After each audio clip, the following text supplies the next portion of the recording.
இந்த மார்ச் மாதம் 25ஆம் தேதி புதன்கிழமை இந்த காலையில ஆண்டவர் இயேசு கிறிஸ்துவின் நாமத்தினாலே மிகுந்த பேரன்போடு உங்களை நாங்கள் வாழ்த்துகின்றோம்.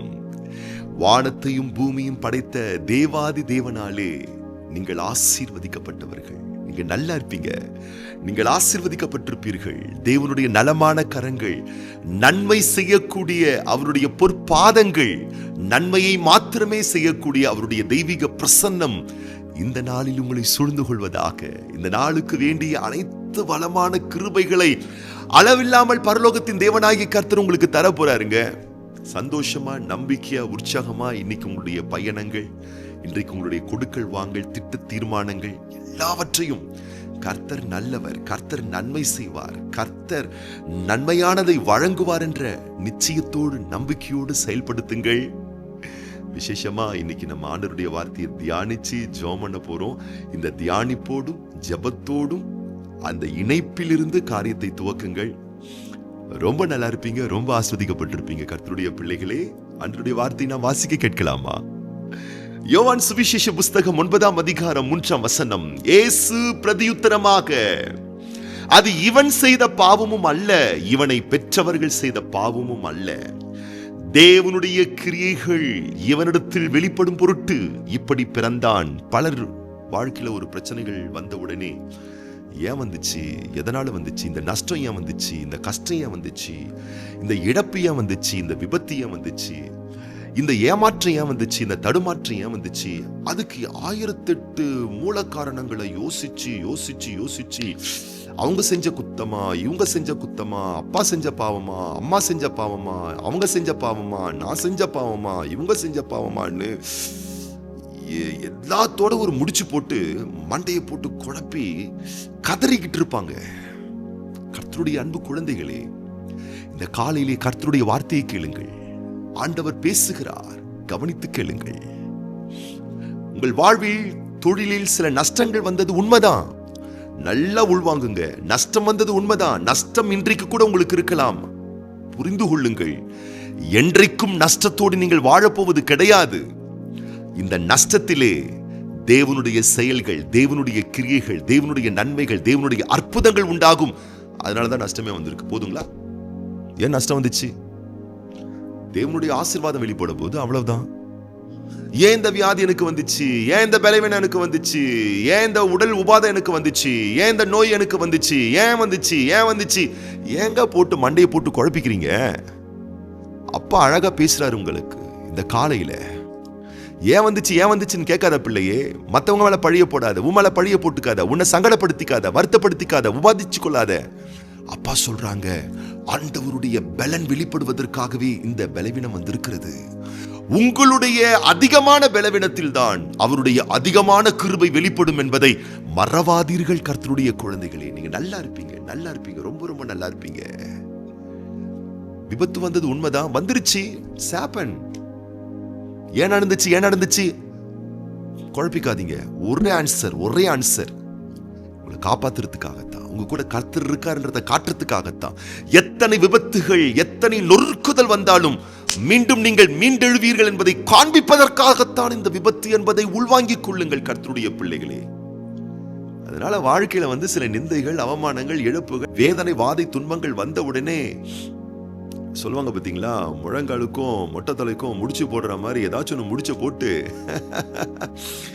சங்கடப்படுத்தி உங்களை அழுத்தத்துக்குள் தள்ளிக் கொள்ளாதீர்கள். ஆழமாய் நம்புங்கள், ஆழமாய் உள்வாங்குங்கள், ஆழமாய் உணர்ந்து கொள்ளுங்கள். நீங்கள் ஆசீர்வதிக்கப்பட்டவர்கள், நீங்கள் நன்றாயிருப்பீர்கள், நீங்க ரொம்ப ரொம்ப நல்லா இருப்பீங்க.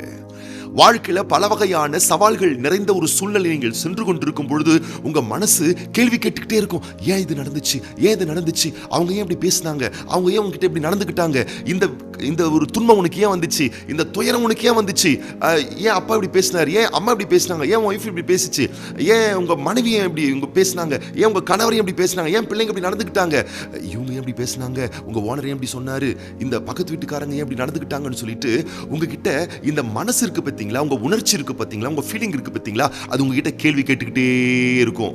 நீங்க தான் அதுக்கு புண்படாத மாதிரி ஒரு ஆன்சரை நீங்க கொடுக்கணும். எப்படி கொடுக்கணும்?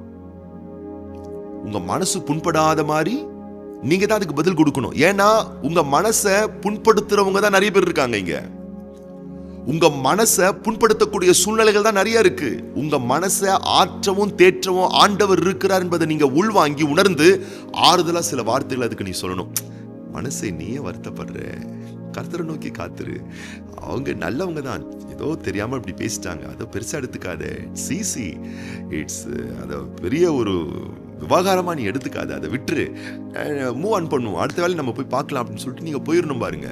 அதை விட்டு போட்டு இது ஏன் காரணம், எதுக்கு காரணம், இதனால வந்துச்சு, அவங்க ஏதோ வஞ்சன்ஸ் வச்சிருக்காங்க, அவங்க ஏதோ நம்மளை ரிவெஞ்ச் எடுக்கிறாங்க, அவங்க இப்படி பண்றாங்க அப்படி பண்றாங்கன்னா அழுத்தத்துக்குள்ள போயிட்டு அகால பாதாளத்துக்குள்ள போயிட்டு துன்பங்கள் அடிச்சு துவச்சு உங்களை கல்லறைக்கு அமைச்சிரும். கர்த்தருடைய பிள்ளைகளே, வீரியம் கொள்ளுங்கள், இந்த காலையிலே விழுத்து எழும்புங்கள். இந்த புதன்கிழமை 25ஆம் தேதி மார்ச் மாதத்துல அப்பா பெரிய காரியத்தை செய்ய போறாரு. யோபு தன் வாழ்வில் எல்லாம் இழந்தவன் தான், உண்மைதான். சரி, 1000 காரணம் இருந்துட்டு போட்டோம், ஆனா அவன் வாழ்க்கை அப்படியே முடியல.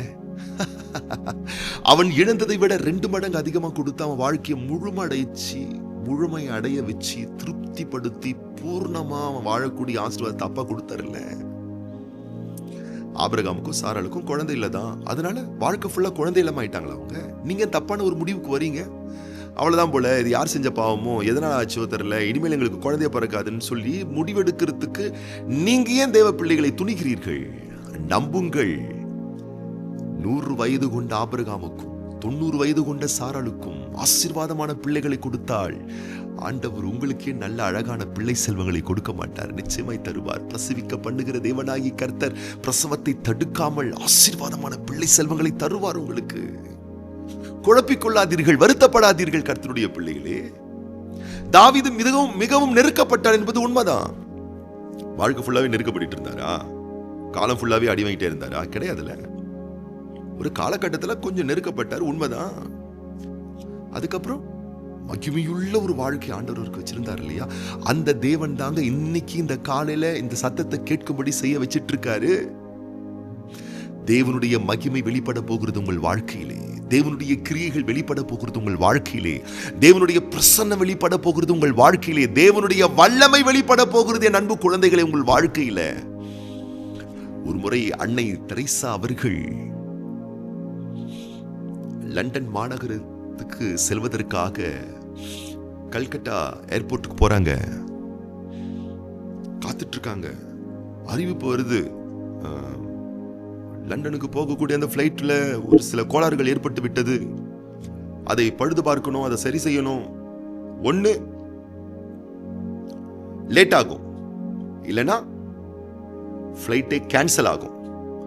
போவதற்கான சாத்தியங்கள் 95% இல்லை. அதனால இன்னும் சில மணி நேரத்துல சரியான தகவலை நாங்க உங்களுக்கு கொடுக்கிறோம் அப்படின்னு சொல்லிட்டாங்களாம். இப்போ லண்டனுக்கு போகிறதுக்காக வெயிட் பண்ண எல்லாரும் பேனிக் ஆயிட்டாங்க, பயந்துட்டாங்க, படபடுத்துட்டாங்க. ஐயோ, இந்த டைம்ல நான் போய் சேர்ந்து ஆகணுமே, இப்படி ஆயிடுச்சு அப்படி ஆயிடுச்சு. எல்லாம் ஏர்போர்ட்ல எல்லாரும் பதற்றத்தோட இருக்காங்களாம். அன்னை தெரேசாமா என்ன பண்ணாங்களாம், அவங்க கிட்ட ஒரு சின்ன பெட்ஷீட் இருந்துச்சாம், அது எடுத்துட்டு போயிட்டு எல்லாரும் சேர்ல உட்காந்துட்டு இருக்காங்கல்ல, அந்த கார்னர்ல ஒரு சின்ன ஸ்பேஸ் இருந்துச்சாம், அங்க துணியை போட்டுட்டு அங்க முழங்கால் படியிட்டு கைகளை உயர்த்தி ஜெபம் பண்ணிக்கிட்டே இருந்தாங்களா, ஆண்டவரை நோக்கி பார்த்து ஜெபம் பண்ணிக்கிட்டே இருந்தாங்களா. கொஞ்ச நேரத்தில் அறிவிப்பு வந்துச்சாம், கோளாறுகள் சரி செய்யப்பட்டு விட்டது, ஃப்ளைட் இப்போ ரொம்ப சூப்பர் ஆயிட்டு, அழகா நீங்க டிராவல் பண்ணலாம், எந்த பயமும் பதட்டமும் யாருக்கும் வேணாம், இப்பொழுது பேசஞ்சர்ஸ் எல்லாரும் புறப்பட்டு வாருங்கள், ஆயத்தமா இருங்கள் அப்படின்னு சொல்லிட்டு ஒரு தகவல் வந்ததான். அந்த அம்மா ஜபத்துல இருந்து எழும்பும் போது பக்கத்துல இருந்தவங்க கேட்டாங்களா, என்னம்மா எல்லாரும் நாங்க பதற்றத்துல இருந்தோம், நீங்க ஜெபம் பண்ணிக்கிட்டு இருக்கீங்க. அந்த அம்மா சொன்னாங்களா, இன்னைக்கு காலையில எப்பயுமே வழக்கமா நான் ஜெபம் பண்ணுவேன், இன்னைக்கு ஃப்ளைட்டை பிடிக்கணும்னு சொல்லிட்டு அந்த ஜப நேரத்தை நான் மிஸ் பண்ணிட்டேனே அப்படின்னு சொல்லிட்டு நான் வந்தேன். ஆனா இன்னைக்கு நான் ஜெபம் பண்றதுக்கு ஒரு வாய்ப்பு எனக்கு கிடைச்சது. அந்தமா பாருங்க, ஃப்ளைட் அப்படி ஆயிடுச்சு இப்படி ஆயிடுச்சு, நான் போவேனா போக மாட்டேன், இதை பத்தி அவங்க கவலையே படல. இன்னைக்கு நான் ஜெபம் பண்ணணும், நான் ஜெபம் பண்ணுவேன், அதுக்கப்புறம் கர்த்தர் எல்லாமே பார்த்து பாருன்னு சொல்லிட்டு அந்த அம்மா ஜெபம் பண்ண ஆரம்பிச்சாங்க. பாருங்க, கர்த்தருடைய மகிமை வெளிப்பட்டு அழகா உங்களுடைய பயணங்கள் அற்புதமாய் முடிந்தது. இன்றைக்கு இந்த காலையிலே தெய்வ பிள்ளையே, உன் பயணம் உன் பிரயாணம், உன் திட்டம், உன் வியாபாரம், உன் கையின் பிரயாசம், உன் நோக்கம், விருப்பம் எதுவா இருந்தாலும் சரி, ஜெபம் பண்ணுங்க. கர்த்தர் மேல பாரத்தை வைங்க. பாதகத்தை எண்ணி எண்ணி பயப்படாதீர்கள், சாதகமாக்குவார் என்ற நம்பிக்கையோடு துவக்குங்கள். இன்னைக்கு நீங்க நல்லா இருப்பீங்க. உங்கள் காரியங்கள் எல்லாமே அழகா கைக்குடி வரும். அற்புதமா ஜெயமா காரியங்கள் முடியும். கர்த்தர் நல்லவராய் இருந்து இந்த நாள் உங்களுக்கு இன்ப நாளாய், இனிமையான நாளாய் பரலோகத்தின் தேவனாகிய கர்த்தர் மாற்றி தர போகிறார். ஜெபம் பண்ணலாமா? உங்களுக்காக நான் விசேஷமா ஜெபம் பண்ண போறேன். அது போலவே இன்றைக்கு பிறந்த நாள் காணக்கூடிய அன்பு சகோதரர் ஆர் ஹரி சந்தான கிருஷ்ணன், அன்பு சகோதரர் ஜே பார்த்திபன், அன்பு சகோதரி ஜே வசந்தா ராணி, அது போலவே அருமையான பிள்ளைகள் எஸ் ஏஞ்சலின், அதிசயா மற்றும் பிரின்சியா, இவங்களாம் இன்னைக்கு பிறந்த நாள் காண்கிறார்கள். மற்றும் இன்னைக்கு திருமண நாள் காணக்கூடிய பிள்ளைகளுக்காக நம்ம சேர்ந்து ஜெபம் பண்ண போறோம்.